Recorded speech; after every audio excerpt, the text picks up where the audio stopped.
Thanks, Harriet, and good afternoon, everybody. So yeah, today we're going to have a quick chat through health and wellbeing benefits. Obviously, it's a massive subject, so I have picked a few sort of interesting points to go through today within the time that we've got, and then there's pointers to other material that you can look at later on if you're interested. So we'll go through a quick bit about the context of health and wellbeing in the age that we're living in compared to the history.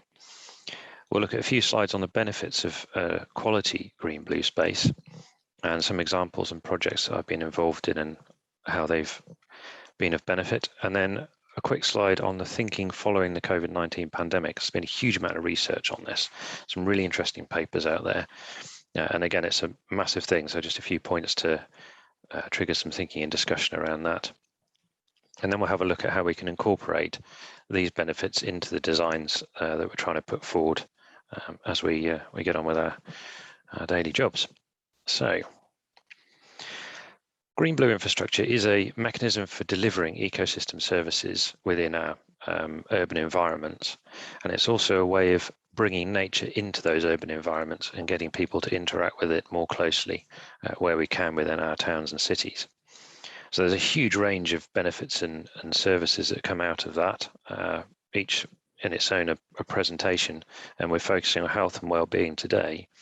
But it's important to remember that all of these other benefits, if they're done very well, they will feed into improving the quality and the value that you get in the health and well-being benefits of that particular space. So everything is all interconnected. It's all really important, and everything feeds into each other. And they're basically the pillars that support the health and well-being that we're going to be discussing today. So the shifting context of what we're looking at now. Previously, we had the old diseases, things like polio, smallpox, and childhood diphtheria, just to name a few. And a lot of the conditional problems as well around poor housing and poor sanitation. We've improved those through vaccination, and I think even more people have vaccination benefits now following COVID. Housing improvements and the quality of the urban spaces that we live in, and the introduction of drugs like antibiotics and painkillers and so forth. But going forward, that's now shifting into other sorts of diseases and pressures that are impacting our daily lives. So we've got heart disease, type 2 diabetes. Quite a lot of those are driven by our lifestyles to a degree as well. Respiratory diseases impacted more and more by poor air quality and the things we're dealing with, and mental health issues as well. I think the good thing about this is that in this day and age, people are much more comfortable talking about mental health issues and the challenges that we all face, whereas previously we're a little bit more reserved, so it wouldn't have been as obvious or as well reported as it is these days. But unfortunately, some things don't change. We still have a wide range of societal challenges, and there's still a great deal of inequality within our society and the spaces that we live in too, which still impact a lot of factors. And there's some interesting points on inequality coming up a bit later on. And we have to look forward to the future. What sort of pressures are we're looking at coming up? Well, climate change is the big one, and that's going to impact everything across the whole stuff that we live in, really, our urban environments, our rural environments, but particularly our urban environments and our cities, and the climatic impacts that's going to have. We've got increased population density as well, and that urbanisation factor where more and more people are moving into towns and cities, it's becoming much denser. Resource scarcity as well. We need to be much more careful about how we manage our resources, because a lot of things are finite. And I think there was a fact where in the UK we use sort of 3 or 4 Earths worth of resources every year. I need to check that fact. That's off the top of my head. And then pandemics, very topical. We've had pandemics in the past. We've just had the COVID-19 one that we're still going through. And I think going towards the future as well, and what we've found with COVID is that is exacerbated by the ease of travel that we have and the fact that we're all very more connected globally than we used to be. And we'll touch on some of that later on about how the design of the spaces we live in could be improved to mitigate some of the impacts of that. So the urbanisation factor, well, these are graphs from I think it was the OECD. Anyway, looking at the trends of urbanisation and where we're heading. And you can see from the graph on the left-hand side there that over time, our urban populations are going to be increasing quite a lot. Our rural population is dipping off a bit as well. and our cities are going to become much denser, much more populated. We're going to be packed in together as time goes forward. I think one of the interesting things coming out of COVID is that some people are now moving back into rural areas because they want to move out of those denser cities. But that's only really a possibility for a small section of society who can work remotely, have the funds to be able to do that as well. So I think that feeds into some of the inequality aspects too. Now, aging populations. Going forward, the good thing is we're going to live longer. We've got better healthcare. Our longevity is increasing. But that does mean the demographic of society is going to change as well. And we have to think about how we're going to care for our older populations and the health issues that brings with it. There's also the cost aspect of this, the financial side. So the Public Health England publish quite regular reports, and this one from 2014 suggests that inactivity was costing the country £7.4 billion a year and is also responsible for 1 in 6 deaths. So if we can do something to alleviate that pressure, those funds can be directed into other aspects of healthcare. And the other one down there that, over 6.3 million adults aged 40 to 60 do not achieve 10 minutes of continuous brisk walking over the course of a month. Now, I fall into that age bracket, and working from home, you're sat at your desk all the time. It does take a bit of effort to break away and step away from work and go out and get some exercise. And it's really important that we do that. And having good green space to do it in is critical. There's some rather depressing facts here that I've been digging through. So the NHS studies, and this one's quite interesting. So previously, there was a report that 1 in 9 young people were experiencing a mental health problem, which is very high in itself anyway. And then the study that was undertaken last year found that post-COVID, that's increased to 1 in 6. So that just illustrates some of the ongoing impacts that the recent troubles have had for young people in particular. There was an 80% increase in antidepressant use from 2000 to 2011. Now, I've picked that fact out because it's not just the impact on those individuals and their welfare, but the increased use and reliance on drugs, antidepressants, antibiotics, painkillers, etc., has an onward environmental impact as well. Because these compounds are very persistent. They go through our wastewater treatment system and then they're discharged into our local rivers and watercourses. So if we can reduce the use of those and the dependence on them and the requirement for them, not only do we improve the welfare of the people that unfortunately have to rely on these products, but also we're improving the quality of our environment. Again, back to mental health, the Mind studies are quite interesting to read. 1 in 4 people experience a mental health problem. 1 in 6 people have reported, and this is self-reporting, experience a common mental health problem in any given week.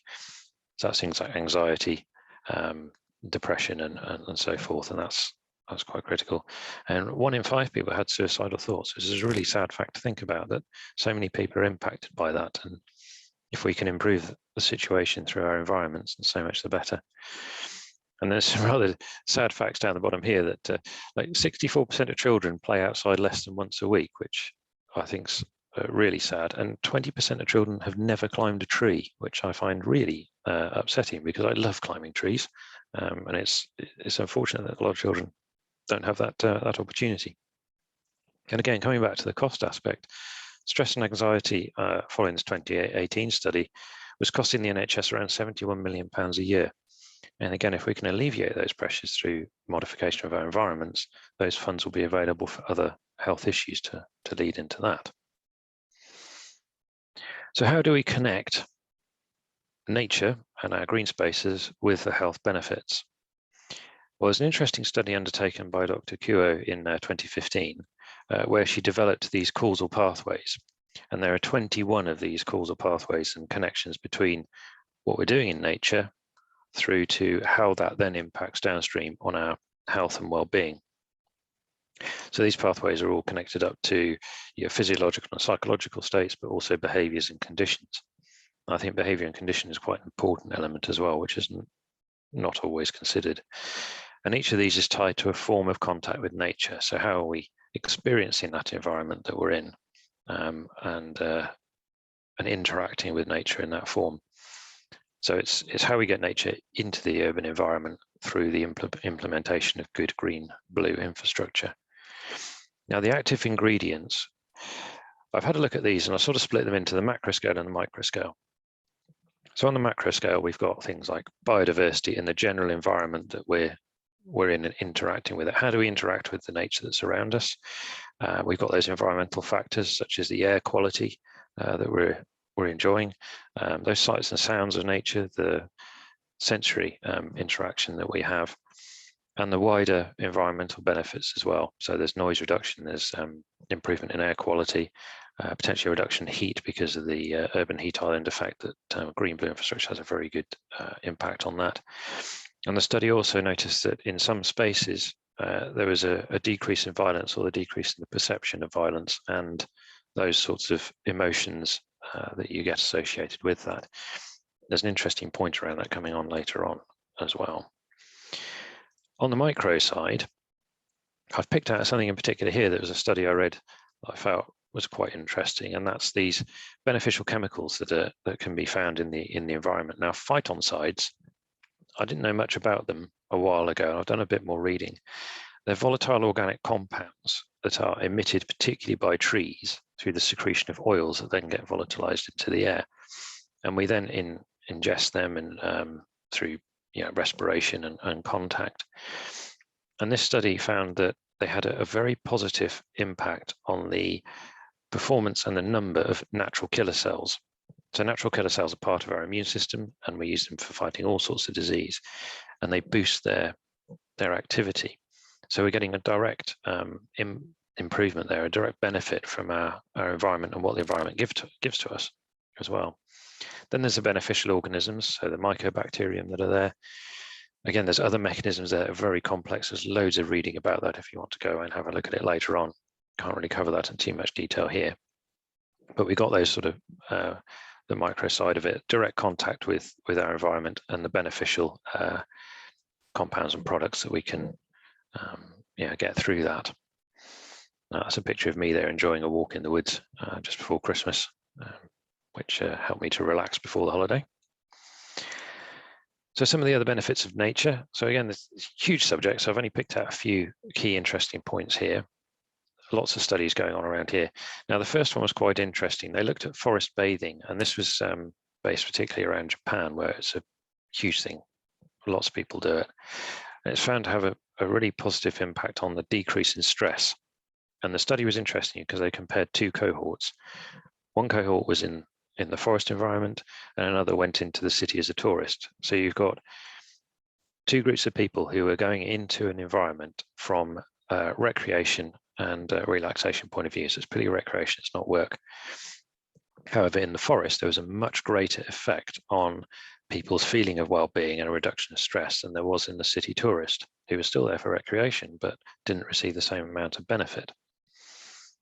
Again, going back to these natural killer cells, this other study found that through walking through a woodland environment and doing that forest bathing activity, it wasn't just the number, but it was the activity of these natural killer cells. And they were particularly targeting ones that have a benefit on anti-cancer properties. So there was an increase of that. But interestingly, that benefit was sustained for up to a month afterwards. So it's a long-term benefit. It's not just while you're in that environment. And I think that's an important thing to remember, because if we could only get into that environment once a week, at least there's a long-term benefit to that. A lot of other stuff, it's quite obvious really. If you're walking and participating in these environments, and this was a study on forest therapy, it reduces your blood pressure, your heart rate, your stress, and it just helps to relax you and get you into a better state of mind.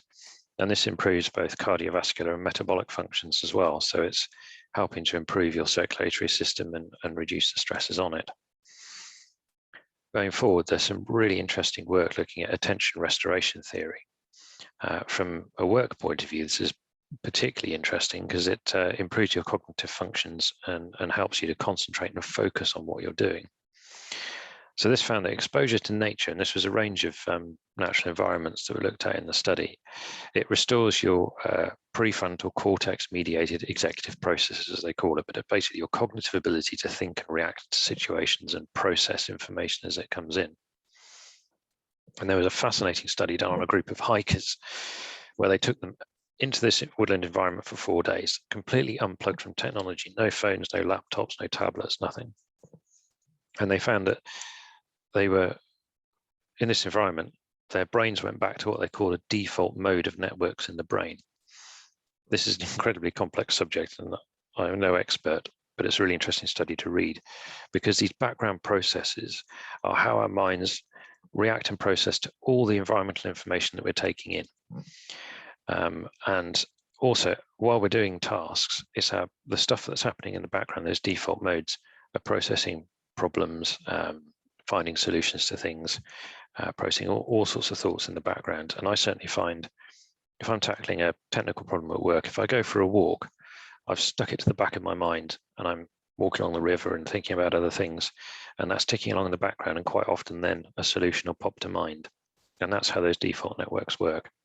So improving that capability is really important.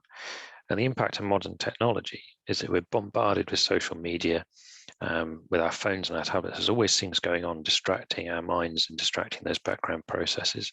So they don't have an opportunity to rest and reset and then be ready for when we need them. Now, they gave them a series of tasks at the beginning of the study to see how they performed, and then towards the end of the 4 days, the same tasks were then presented again, and they found that their creativity and problem solving increased by 50%, which is a huge improvement. So that just goes to show that unplugging a bit and getting out there is important. So what do we need to do? Get away from your tablets and phones for a while, get out in nature, and experience those environments where you can. Now, if you can't step away from your desk, there is some good news, because some really fascinating studies have been done on just being able to view a natural environment. So the 2 critical studies at the top, and what's interesting here is this goes back to 1984. So this is old thinking. This isn't new stuff. We've known this all along. They looked at patients that were in hospital beds, and the follow-up study has found the same sort of things as well. And what was interesting, those patients that were in a room where they had a view of nature looking outside, and even if it was just a tree, they could just see a tree. If you're high up in a building, you might only see the tree canopy.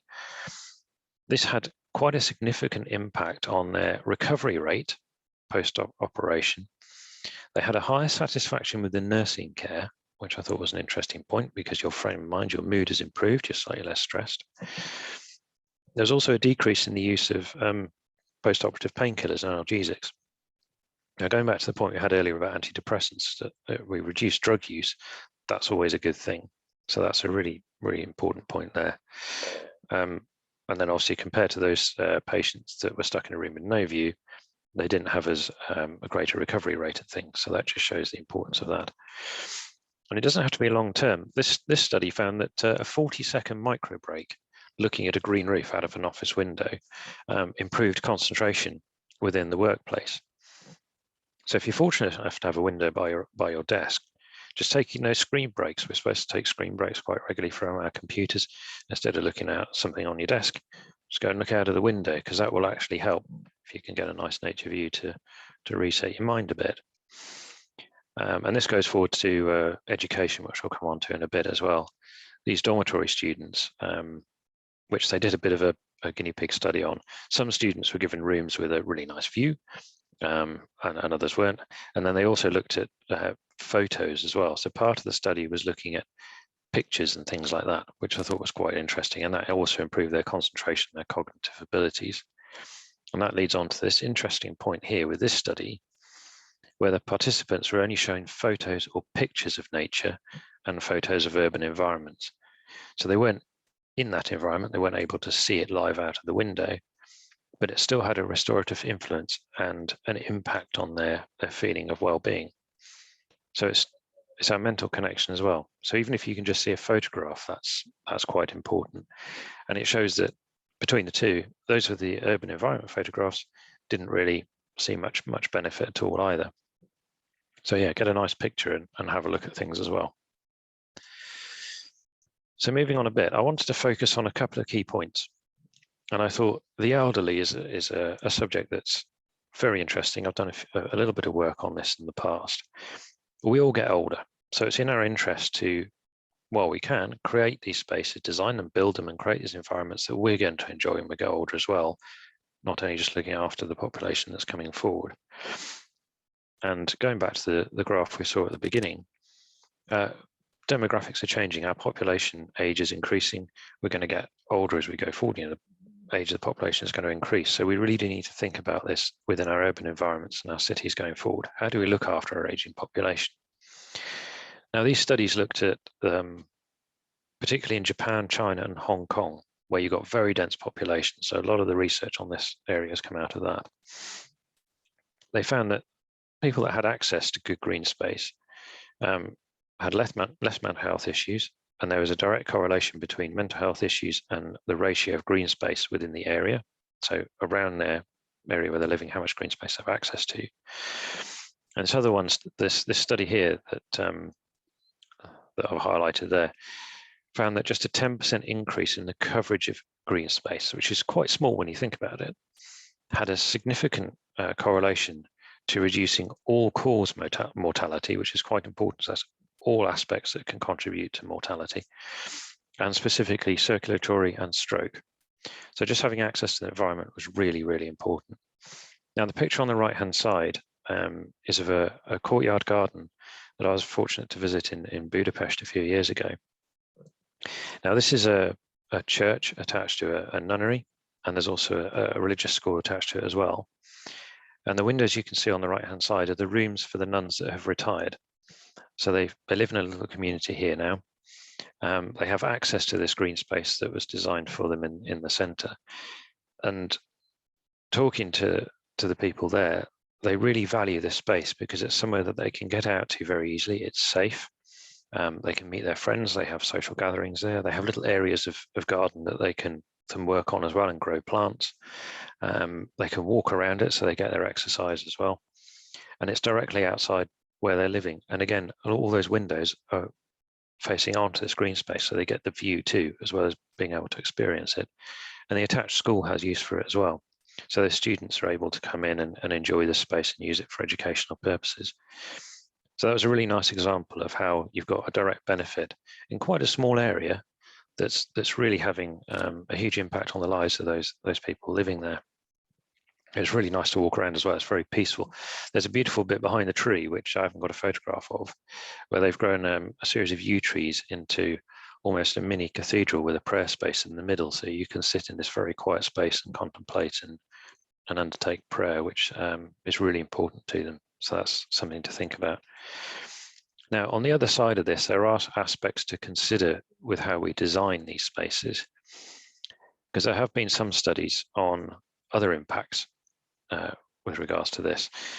So the first study there looked at, again, I think this was in China, a cohort of elderly people living in an area that had some access to green space. And they hypothesized that having that exercise and the access to those spaces would increase bone density and reduce the degradation of bone quality, for want of a better word. But actually they found there wasn't much of a correlation there, which was interesting. They couldn't really see how that had occurred. But looking at the statistics, they found a relationship between increased fracture rate and associated proximity to green space. Now, they did highlight that there's all sorts of things going on here with other factors that can confound the study, but it was felt that potentially it's the trip hazard and falling within that environment, because people are being more active, that increased the rate of fractures. So thinking about how we design a space to keep it as safe as possible is something that really needs to be thought about. The other side of this is more psychological and behavioural. And in this study, they felt that some of the people there associated feelings of being unsafe and a fear of crime with some of these green spaces, particularly wooded areas where they were worried that people could be hiding behind the trees and things. And I've encountered this on some other projects as well in urban areas where you need to balance the risks of a misuse of the green space with the positive aspects. So that's quite a careful design consideration. And something we'll come on to a bit later is the importance of talking to the local communities and getting really good stakeholder engagement when you're designing this. And the study there that was done in 2012, so quite a while ago, also found that there was a strong correlation between a fear of crime, discouraging that passive exercise within the spaces. And that's a behavioural thing where if you fear the place is unsafe, you're less likely to go to it. So they're important points to consider. And it is not just the green space that we need to think about. Water is really, really important. That's why it's called green-blue infrastructure. Obviously, being a wetland specialist, I'm going to push this pretty hard, but I do think water is really important as part of this. And it's backed up by science and data as well. Again, this was looking at images of an area. So this first study, they showed them pictures of natural and urban environments, and they also gauged their willingness to visit that environment. And would they pay more for a hotel room that had a view of a nice green-blue environment? What was interesting was the correlation between the two. Looking at the landscapes, they found the ones that involved water had a higher desire rate, so people were more willing to pay more for a room that had a view of a landscape with water in it. An interesting side part of this, it wasn't just the natural environments that had that, the built environment, the urban environment, if it had water in it, it still had a greater positive effect. So that just shows that water was the main factor there, depending on what you're looking at. So it is really important. So yeah, having water in the space is good, and it is backed up by the data. Another study, which was undertaken by a friend of mine at WWT, he found that just 10 minutes exposure to a scene with water might encourage stress recovery. So again, it doesn't have to be a long time, just 10 minutes exposure. And that's important because as we're designing spaces for people to enjoy, looking at our urban environment, how do we connect up? How are we getting from one place to another? Those points of connection, the travel, it could be a 10-minute walk. If you can get a pocket park into that 10-minute walk with some water alongside it, then you're getting that exposure that's going to improve your mood. So it's how do we fit even just small little experiences into an environment is really important. And again, there's even more data out there if you want to go and read it. And this, so yeah, blue spaces obviously increase physical activity. It was found that people had a greater feeling of restoration in a blue environment, and that they felt that the walk they were doing didn't take as long as they thought if they were walking alongside a canal or a river or around a wetland park, which I thought was quite interesting. And this fourth study down at the bottom there is a really good systematic review that looks at a huge number of studies. And all of that pointed towards the strong associations between urban blue space, and that's the key thing, urban blue space within our open fabric, and general health improvement, a reduction in obesity because people are getting more exercise and getting out there and being more healthy. Again, a reduction in this all-cause mortality. So a huge range of health issues are targeted by this. And that self-reported mental health and well-being fact that after experiencing that space, people were feeling a lot better and their mental health was improving. Now, on the right-hand side here, we've got a couple of interesting projects. The one at the top is a co-housing project undertaken in Stroud a few years ago. It's a really interesting, nice little community. There's a case study that you can access. I think a link is going in the chat, and when we share this presentation later on, all through this, wherever you see a case study, click on it. It will take you through to more information. This is on the side of a hill, because Stroud is full of valleys. It's a sustainable housing development, and the SUDs were designed in from the very part of the scheme, so they're completely integrated into the whole design. And they've got small patches of water in here. You can see there you've got some nice benches next to a rain-fed pond. And just having that small amount of water in there really changes the feeling of the place when you're walking through it.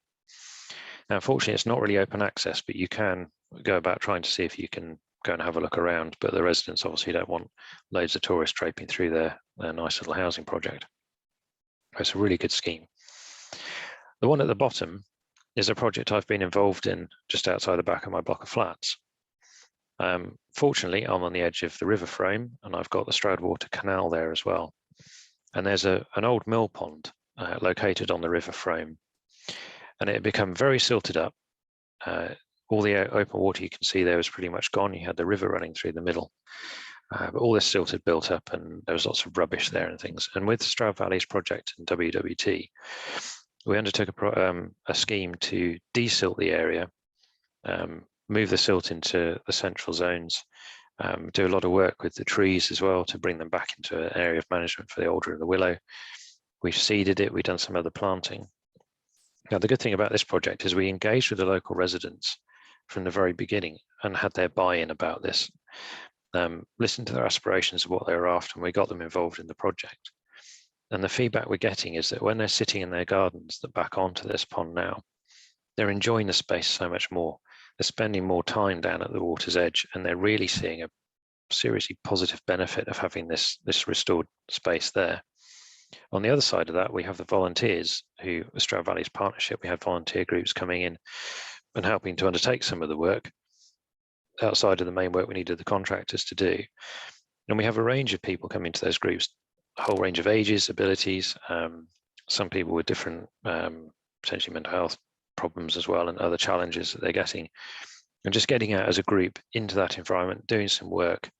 They're active, they're in nature, and they're seeing really good outcomes of the work they're doing. So they're able to go back and see how the space is developing and go, I planted that tree, or I helped do that seeding, and I helped plant that area. And the benefit of that is huge. It's been really great working with the groups there. And obviously I get to enjoy the space as well, which is a bonus. So moving from the other end of the spectrum, we've got the elderly side there that we discussed previously. There's educational benefits to this. I've done a lot of work with schools in the past. So a lot of these pictures are to do with the Suds for Schools project that was run by the Wildfowl and Wetlands Trust, where we worked in schools in London, Birmingham and Newcastle. And there was a huge amount of benefit there, and it's backed up by the data again. Now, this first study, when you read it, you think, that sounds a bit dodgy. I'm not sure that's ethically right. But what they did, they took two cohorts of families with children.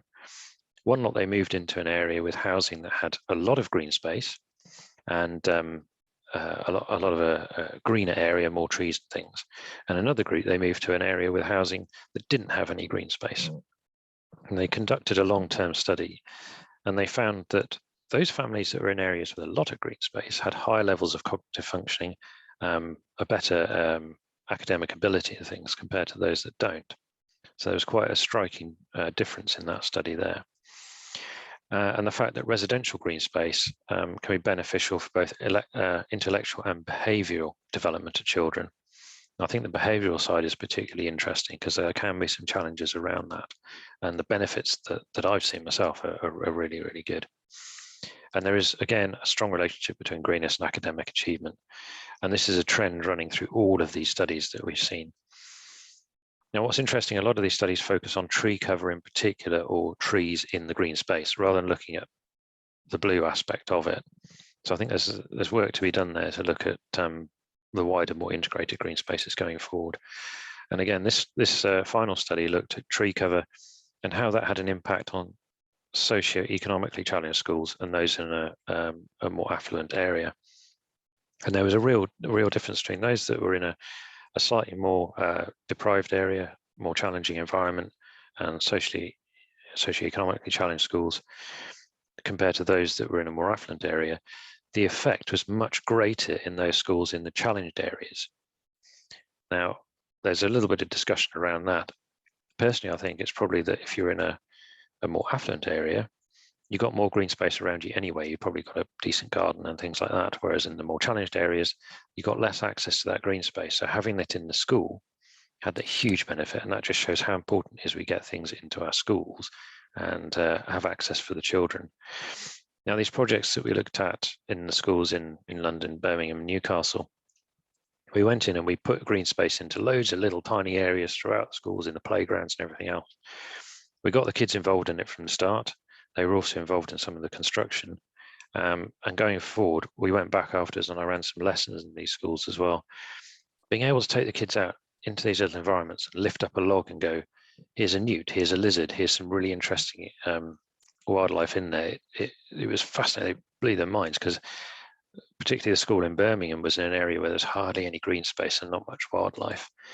And being able to connect with that and for them to see that wildlife right there in front of them was fantastic. And it's also an educational resource. So now when they're studying ecology and geography and biology, they can go out into these areas and see it right there in front of them. So it's a really important aspect, I think.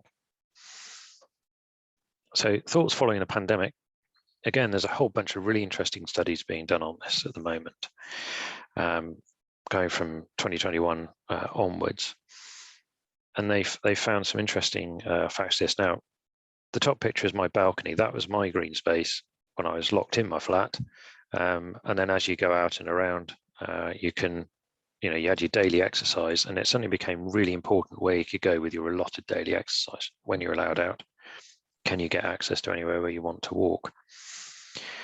So a couple of studies here did a survey to see how people were feeling about green space during the pandemic and the impacts of that. And there was a good running theme here that people wanted more of it. They wanted the authorities to adopt approaches to urban planning that got more green space and properly integrated green space and tree plantings into new neighbourhoods. They were already grateful for the green space, but they felt more so now they'd actually been challenged in getting out and couldn't get out and enjoy it. And that their thinking for parents in urban areas had changed significantly as well, and they valued that green space even more than they had before. And everyone wanted improved management as well, so they want these places to be looked after. This study found that if you're more than 5 to 10 minutes walk away from a green space, you had lower levels of what they call subjective well-being. So that's self-reporting, how people say they're feeling. Whereas if you're less than 5 minutes walk away, you get a much greater impact of that. So again, proximity is important to the green space that we're living in there. Now, a few of the studies were looking at the flip side of this, and the fact that inequalities, socioeconomic and within our urban fabric and stuff, were much more exacerbated during the pandemic, because again, you were restricted on how far you could go away from your flat during your daily exercise. And that really shows how important having that integrated, accessible green space within the urban fabric is, so that everybody's got access to it. And again, it was found that communities most impacted by COVID had less nature nearby and greater inequality. So again, that illustrates the socio-economic impacts and that side of it as well. Now, that's got to be treated with a bit of caution, because there's loads of other factors involved in this. That was a study in London. And when we share the presentation, all the references are in the back if you want to read more on this, but that's quite an interesting one to look at. And again, this correlation between access to green space and COVID case transmission, because more people were using them, and you've got closer proximity. And again, there's some caveats around that one because there's other causal factors.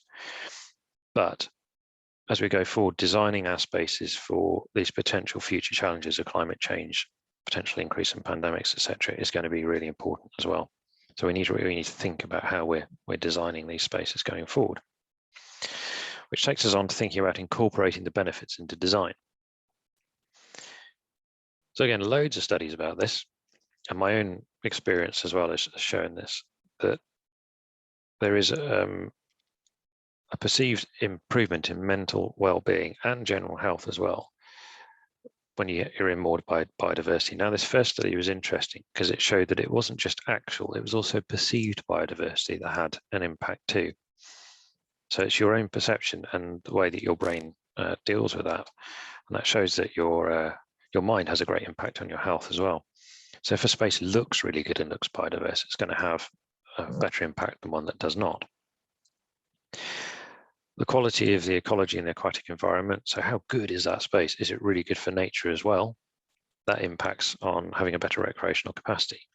So it's not just our own health we have to think about, it's the health of the green space. How is it looked after? That long-term maintenance is really important, because it's great building a really nice new park. If it's not looked after, it's just going to degrade and you're not going to see those benefits going forward.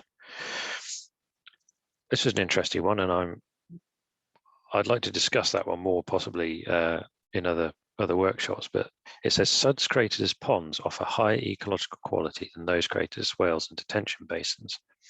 And I'm going to have more of a dig into this study as well and discuss it with some of my colleagues, because I slightly disagree with that, possibly. I think it depends how you design it and your planting design and what else you can get in there, because ponds are really important, but sometimes ponds and open water are challenging from a risk perspective in some designs. So it's a bit of a balance there that I think we need to come across. The ecological quality of suds was higher in affluent areas. Again, this comes back to the issues of inequality within our urban environment and our society. And we need to try and flatten this out, I think. And in affluent areas, people have got more money to spend. There's probably more pressure on local authorities to keep things up and together. and that's not really right. So that's something to consider there. This last study was interesting. They classified things as social holes and social wedges. The holes were things like parks, industrial areas, bits that where you couldn't live, you couldn't get residential properties on, and the wedges were things like rivers and highways. And they were studying how this affected social cohesion and the feeling of neighbourhood. And again, I found this quite interesting, that they found that the parks and the industrial areas both impacted social cohesion, because your neighbourhoods were split or divided around these areas, and the rivers and the roads formed physical barriers between social cohesion. So I think parks shouldn't really be impacting that. If we can design them in such a way that they encourage interaction and social interaction and bringing communities together, that's what they're there for. That's what we should be doing. So that's really something to think about when we're designing these spaces. Now, the project on the right-hand side, I just realised you probably can't see it because that tab I can't get rid of is it's covering it, but it's the West Gordon Community Park in Manchester. This was a project that won the Landscape Institute Awards in the Flood and Water Excellence category last year. I was lucky enough to be a judge on that. And this park is really good. And if you get a chance to go and visit it, go and have a look. Now, some of the reasons why we chose this one as a winner, they did loads of stakeholder engagement at the beginning.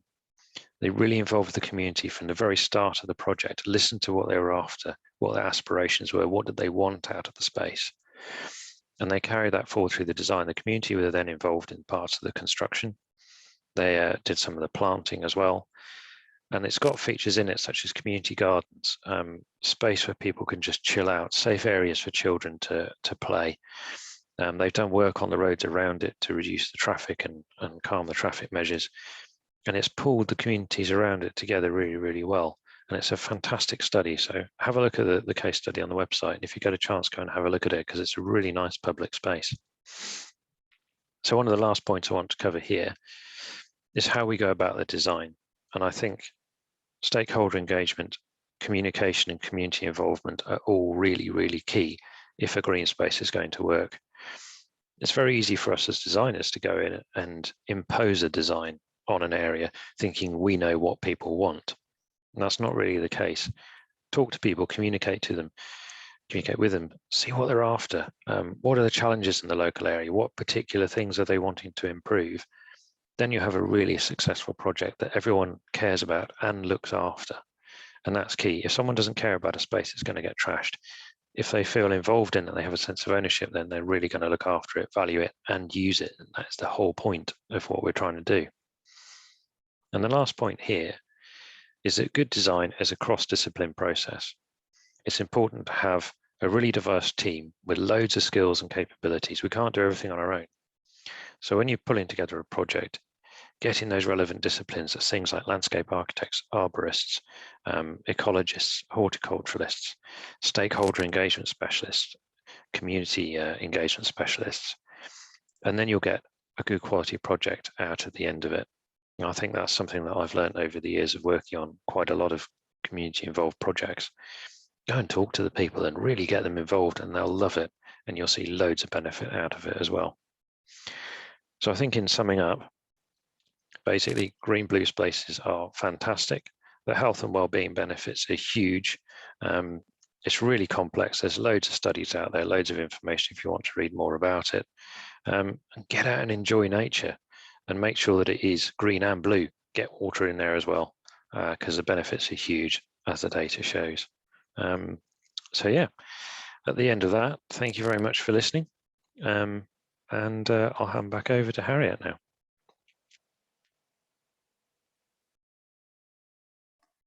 Great, thank you, David. Thank you very much for that. So we've had a few questions come in. So I'll just get started on those.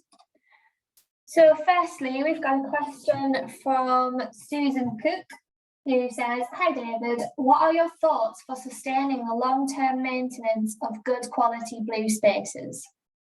That's a good question. It is a challenge. I think you have to work, particularly with parks and things, you have to work with the local councils and the people that are going to look after it. And I think, again, when we're talking about getting people involved in design, talk to the council and the teams that are going to be managing these spaces and get them involved at the beginning. If they understand the project and understand what the aims of the project are and what you're trying to achieve and how you're going to look after it, that's really important. And there's also, in some cases, an upskilling aspect to that, of getting maintenance teams trained up on specific park spaces and green blue areas as well, and having a really good maintenance plan in place that is carried forward. At the start of the project, when people are looking at funding it, don't forget that the fact your capex isn't going to go, your capex is there, that builds a project, but going forward you need to think about the funding for maintaining it in the long term, and quite often that's not fully considered, and I think that's really, really important. Yeah, so I hope that answers the question to a degree. Yeah. Thank you. And I've got a question from Graham Campbell, which is sort of linked to the previous question. Have you heard of any examples of where the long-term maintenance can be provided by the community, thereby feeding into health and well-being? Yes, I have, and I've done a lot of work with volunteer groups as well. So going back to the Mill Pond project, the maintenance of that is undertaken by volunteers for Stroud Valley's project. And they're members of the community that have come in and are involved in that volunteer group. I think with the West Gordon Community Park, if I remember correctly, they did pull together a community volunteer group for that as well, so people can be involved in it. And then they get all the other benefits of your exercise in that environment, your interaction with it, the sense of achievement as well, and ownership you get from looking after that space. Other projects, I've worked with local wildlife trusts as well, and they've come in with volunteer teams to look after spaces too. So there's a lot of opportunity there. And I think that goes back to the early stakeholder engagement of a project. Look at the local volunteer groups in the area. Who could you engage with and bring in to help support that project and yeah, look after it going forward? Thank you. Next question. Have you found any suitable methods for quantifying health and well-being benefits for building business cases for schemes? Yes, there are some studies out there. And in fact, my colleague Jonathan Reeves, who works for WWT, has been doing some work on this as well. And there are financial benefits to this. Now, it's slightly outside of my expertise at the moment, and there are some studies out there which you can find where they've looked at what they call return on investment, investing in a good green space outside of a work environment.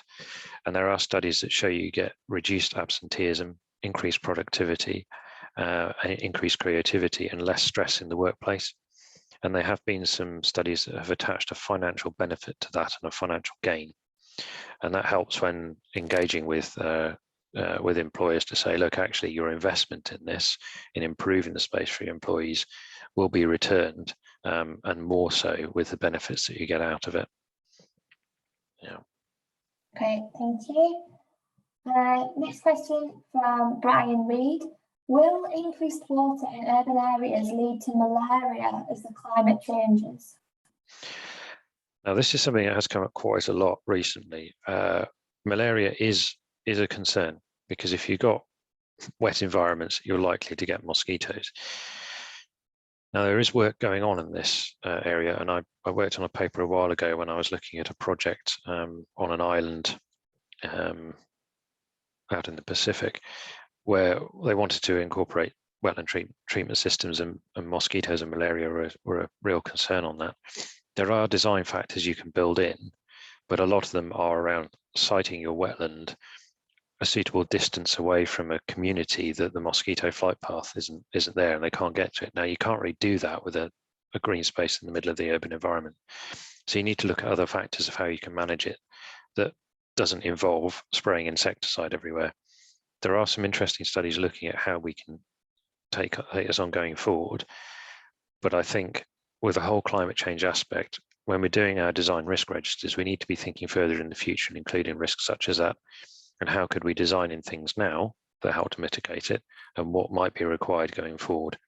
And there are things around, getting things in there to increase predation of mosquitoes. There is some work on genetics as well, where you can release populations that are sterile to try and breed them out. but it is a risk that needs to be considered and something to be thought about, definitely. Thank you. We've only got one more question at the moment, so if anyone wants to get any final questions in while we're doing this one. So this question is from Paul Swift, and regarding social holes, what are key design features that can overcome the negative effects on social cohesion?